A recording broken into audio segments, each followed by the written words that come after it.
Glória a Deus, glória a Deus. Eu cumprimento meus amigos com a paz do Senhor, amém. Glória a Deus, motivo de alegria estar aqui, né, mais uma vez. E vamos continuar o nosso estudo da Escola Dominical. E é o seguinte, nós estamos na lição número 6, né? Espero que os irmãos tenham comprado a revista, mas se você não comprou, essa capa aqui, ó, ainda dá tempo, tá bom? O tema é a Igreja dos Gentios, tá bom? A Igreja dos Gentios. Pela Shopee, uns R$ 22, tá bom? Então, eu incentivo os irmãos a estudarem, porque eu estou crescendo muito com a revista, tá bom? Estou evoluindo mesmo, muita coisa mesmo, focado, né? E quando a gente estuda bem a palavra de Deus, a gente fica feliz, né? Bom, é a lição número 6, tá? E o tema é a suficiência da graça na cidade de Corinto. E o texto áureo é: porque eu sou contigo e ninguém lançará mão de ti para te fazer mal, pois tenho muito povo nesta cidade. Esse é o texto áureo que está em Atos capítulo 18, verso 10. E a verdade prática diz assim: a graça de Deus é suficiente para sustentar o crente em meio às adversidades. Né? A leitura bíblica em classe vai estar do capítulo 18, do verso 1 até o verso 11, mas a gente percebe que a lição ela vai até o verso 17, do verso 1 ao 17 no capítulo 18. Tá bom? Então vamos começar o nosso resumo, né? Vamos fazer algumas aplicações aqui. Lembrando que essa leitura da Bíblia que eu faço é um resumão, a parte central da revista, tá bom? O nosso tempo é curto, não é bom a gente fazer vídeos muito longos, né? Então nós vamos fazer vídeos curtos, tá bom? Bom, vou estar lendo aqui no capítulo 18 de Atos, verso 1. Diz assim, lembrando, tá? Lembrando que essa é a segunda viagem missionária de Paulo. Paulo que ele pretendia visitar as igrejas que ele tinha fundado, que ele tinha pregado ali com Barnabé. E ele separa de Barnabé pelaquela questão de João Marcos. E é quando ele vai direcionado pelo Espírito Santo para atravessar a Macedônia. Aí ele passa pela Macedônia. Depois de um tempo, ele vai ali para Tessalônica, para Bereia e para Atenas, né?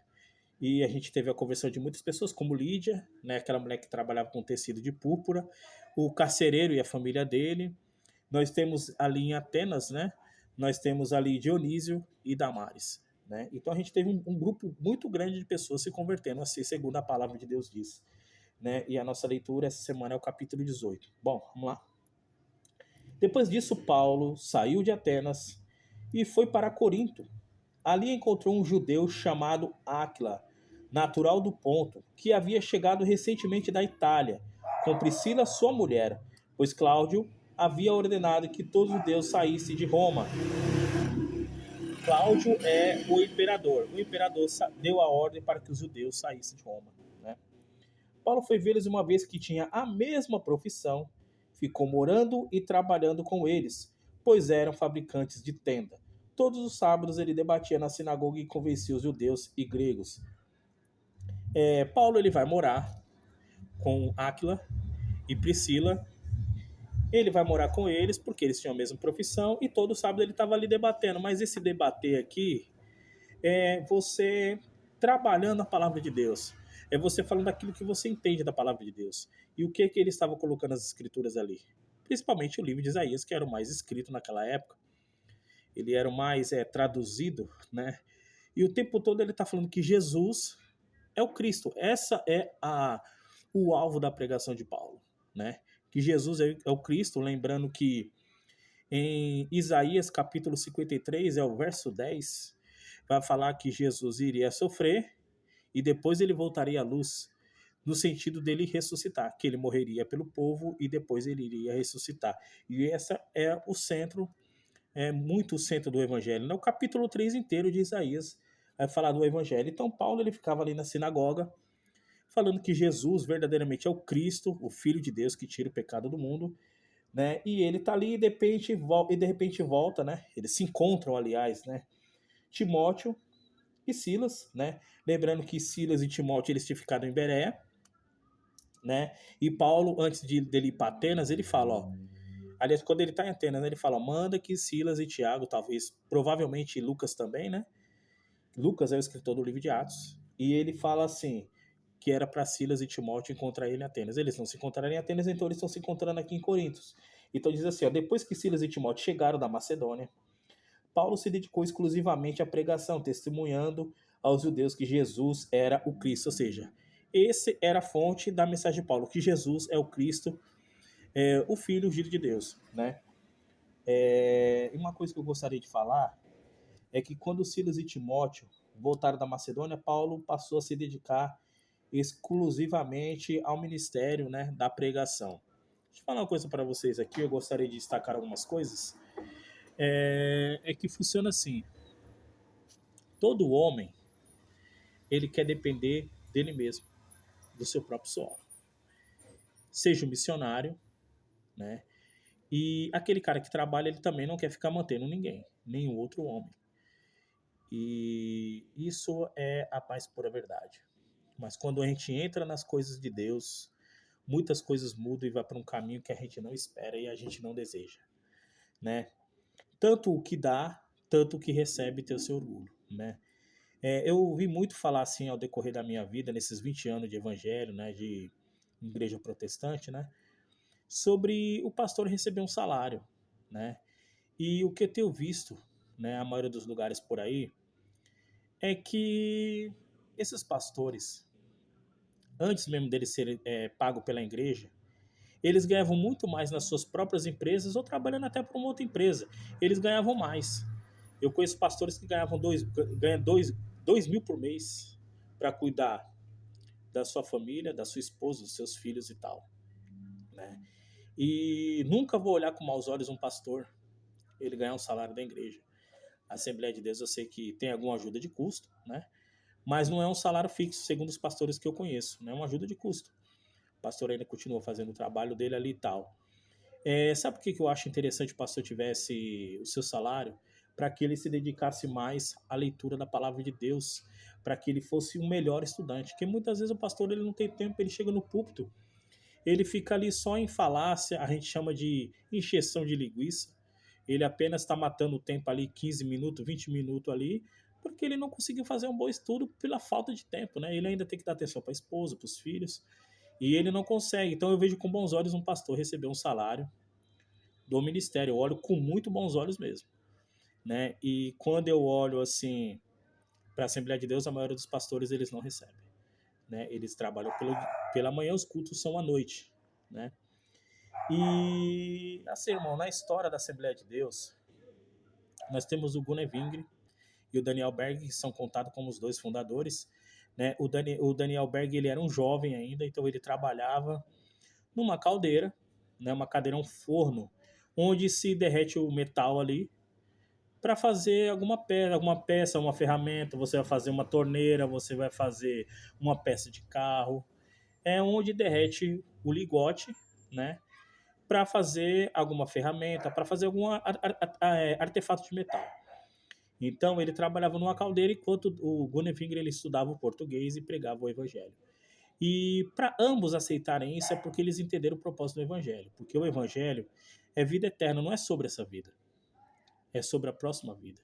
Se a pessoa vai para o céu ou vai para o inferno. E quem ama Jesus Cristo, ele sabe muito bem que ele não quer que as pessoas vão para o inferno. Eles não querem que as pessoas passem a eternidade lá. E isso não é brincadeira, irmão. Quando a gente para pensar que as pessoas que morrem sem Jesus, ela vai passar a eternidade no inferno. É difícil demais. E muitos dos nossos familiares vão para lá. E quando a gente pensa assim, irmão, quando a gente pensa assim, a gente vê que a gente tem que se dedicar um pouco mais às coisas de Deus. Aí é quando acontece isso, de um trabalhar e o outro tá pregando o evangelho, né? E assim, irmão, teve um tempo na minha vida, né? Eu era da Paz e Vida, eu dei muita oferta lá, irmão, muita oferta mesmo, muita oferta mesmo. E eu entendi a importância da obra e eu não queria nada de troca. Eu fiz de coração voluntário, entendeu? Eu fiz de coração voluntário. Mas eu não acredito no evangelho da prosperidade, tá? Porque eu vejo muitos homens de Deus e pessoas de oração que passaram por luta, então eu não vejo isso, não acredito nessa coisa aí, entendeu? E eu sou contra o pastor, eu sou a favor do pastor receber um salário, eu sou a favor que o pregador ele receba uma oferta, mas eu não sou a favor da ostentação, né? Que o pastor, que o pregador, ele começa a sustentar, né? Porque o dinheiro é só para manter a obra, para ele se manter a esposa, manter a família. E se ele quiser ostentar, ele faça isso com o dinheiro dele, com o trabalho dele, se ele conseguir tempo. E porque isso aqui, irmão, para você estudar, você demora horas, dias estudando, não é anos estudando, uma vida de estudo. É uma vida de estudo. E se você ficar um tempo sem estudar, você esquece. Então é uma vida de estudo, né? Então muitas vezes a gente percebe que renunciar ao tempo não é fácil. Não é fácil, não é fácil. Você renunciar não é fácil, né? Então, muitas vezes vai ser difícil por irmão ele conseguir ostentar, né? Mas eu conheço alguns irmãos que ostentam. Mas também, aqueles que ostentam, também vejo uma palavra bem vazia, entendeu? Eu vejo que eles não têm conteúdo, entendeu? Agora, aqueles que têm conteúdo, né? Eles estudam bastante. Muitas vezes ele tem um espaço no trabalho dele ali, ele trabalha com alguma coisa que dê tempo de estudar. Muitas vezes ele trabalha no escritório que ele tem tempo de abrir a Bíblia dele ali, estudar a revista da escola dominical. Então, tipo assim, eu vejo outras formas, né?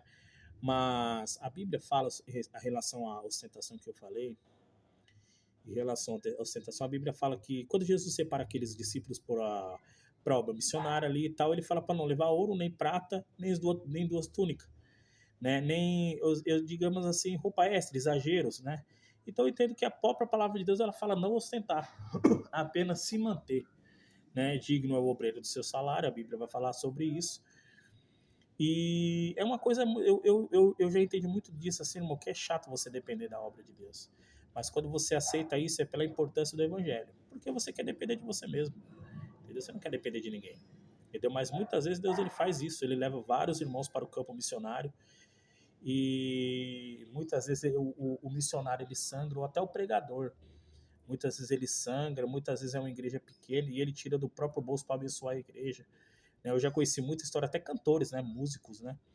Então eu sou contra a ostentação, mas eu não sou contra o obreiro ali, ele receber um salário, o pregador ele receber uma oferta de amor, né? O pastor ele passa a arca ali, né? E tira o dízimo da igreja, o dízimo da igreja é da igreja e depois ele passa a arca novamente e ele fala assim que aquele dinheiro é destinado ao pregador da igreja, ao pregador da noite ou ao músico da noite. Eu vejo com muito bons olhos, né? Tem irmão que abençoa 50, tem irmão que abençoa 100, tem irmão que abençoa R$ 10. Se 10 irmãos da igreja abençoar R$ 10, já são R$ 100. E assim o irmão vai seguindo, pregando o evangelho, caminhando por todo o país. Né? Eu vejo muito isso, né, nas igrejas por aí. E assim, irmão, a obra missionária, irmão, ela é totalmente espiritual, irmão. Eu vejo Deus abençoando, quebrando os corações e dando sabedoria para o pregador. E que no qual aqui a nossa leitura ela vai seguir. E Paulo ele prega na sinagoga e alguns judeus eles se levantam contra Paulo. E Paulo ele fica nervoso ali. A gente percebe que Paulo ele não gosta disso. E ele fala: eu vou para os gentios, né?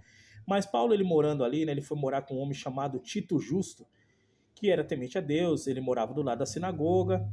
Né? E também tem Crispo, que é o chefe da sinagoga, que creu no Senhor, ele e toda a sua casa. E dos coríntios que muitos ouviam, muitos criam e eram batizados. Muita gente se converteu ali, mas mesmo assim Paulo ele demonstra que ele não ficou feliz com alguma atitude de alguns irmãos. Não com esses que se converteram, mas aqueles que não se converteram, algumas atitudes. Então é quando Deus ele fala com Paulo. No verso 9 está escrito assim, Deus fala com Paulo através de uma visão. Capítulo 18, verso 9, diz assim: certa noite o Senhor falou a Paulo em visão: não tenha medo, continue falando e não fique calado, pois estou com você e ninguém vai lhe fazer mal ou feri-lo, porque tenho muita gente nessa cidade. Assim Paulo ficou durante 1 ano e meio ensinando-lhes a palavra de Deus. Então Deus ele fala com Paulo para ele continuar ali, porque tinha muita gente para ouvir o evangelho ali ainda.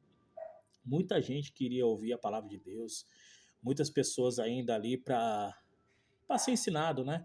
E Paulo ele continuou ali e foi quando algumas pessoas se juntaram ali para levar Paulo até o tribunal. Nós sabemos que Galho era o precursor da Ásia, que seria o governador da Caia, tá? A Caia. E nisso aí eles fizeram uma queixa falando que Paulo estava indo contra a lei.